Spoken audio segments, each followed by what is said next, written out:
That's one of the weirdest things that's ever happened in open court. That's the prosecutor. That's a government official mocking the idea that it's a big deal to light cars on fire to keep the police from coming in and restoring order. It's just not a big deal at all. That's what the prosecutor's telling us. That's what he just said.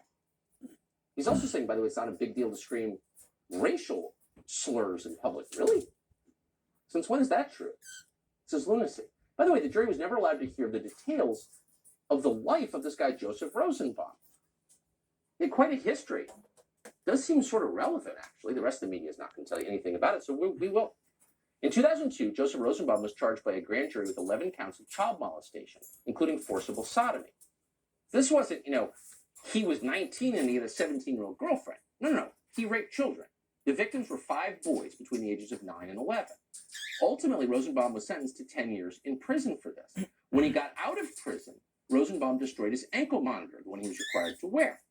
The day he died, Rosenbaum had an open case for domestic abuse. They're defending this guy.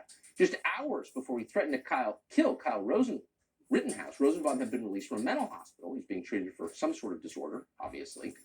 He tried to go back to his fiancée, but she had a no-contact order after she pressed charges against him a month earlier for hitting her. So this is the man they're telling you was a model citizen. Let me just remind people of the names of the victims. Joseph Rosenbaum, who was 36 years old. Anthony Huber, who was 26. Gage Grosskreutz, who's only 27 years old, was injured. These are the victims. These are the people that people want to remember, are the people who were hurt here, not the person who was crying on the stand today.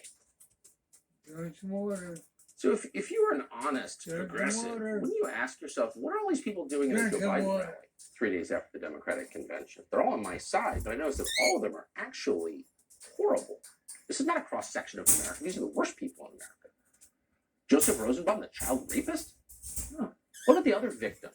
Well, our media tells you a main victim is a guy called Gage Grosskreutz. He's the guy who ran up to Kyle Rittenhouse and pointed a loaded gun in his face, for which he's never been charged, by the way. That's not a big deal because he votes the right way.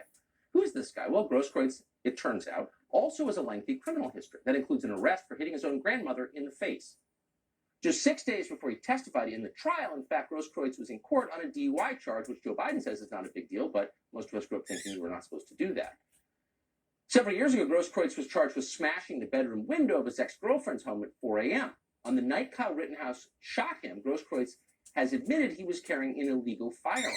Oh, no longer a big deal either. Gun crimes don't matter if you vote the wrong way.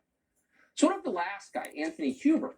He's the man who hit Kyle Rittenhouse twice in the head with a skateboard. Who is he? Well, he's a convicted domestic abuser. According to court records, Huber once told his brother that if he didn't clean a room in his house, he was going to, quote, gut him like a pig. Huber said that while he was holding a 6-inch knife to his brother's stomach. Then he grabbed his brother's neck and said this, quote, I'm going to burn this house down with all of you in it. Huber pleaded guilty to 1 count of strangulation that time. So I guess the point is pretty simple. There were a lot of violent criminals at this particular Joe Biden rally in Kenosha, Wisconsin last summer. What are the odds of that?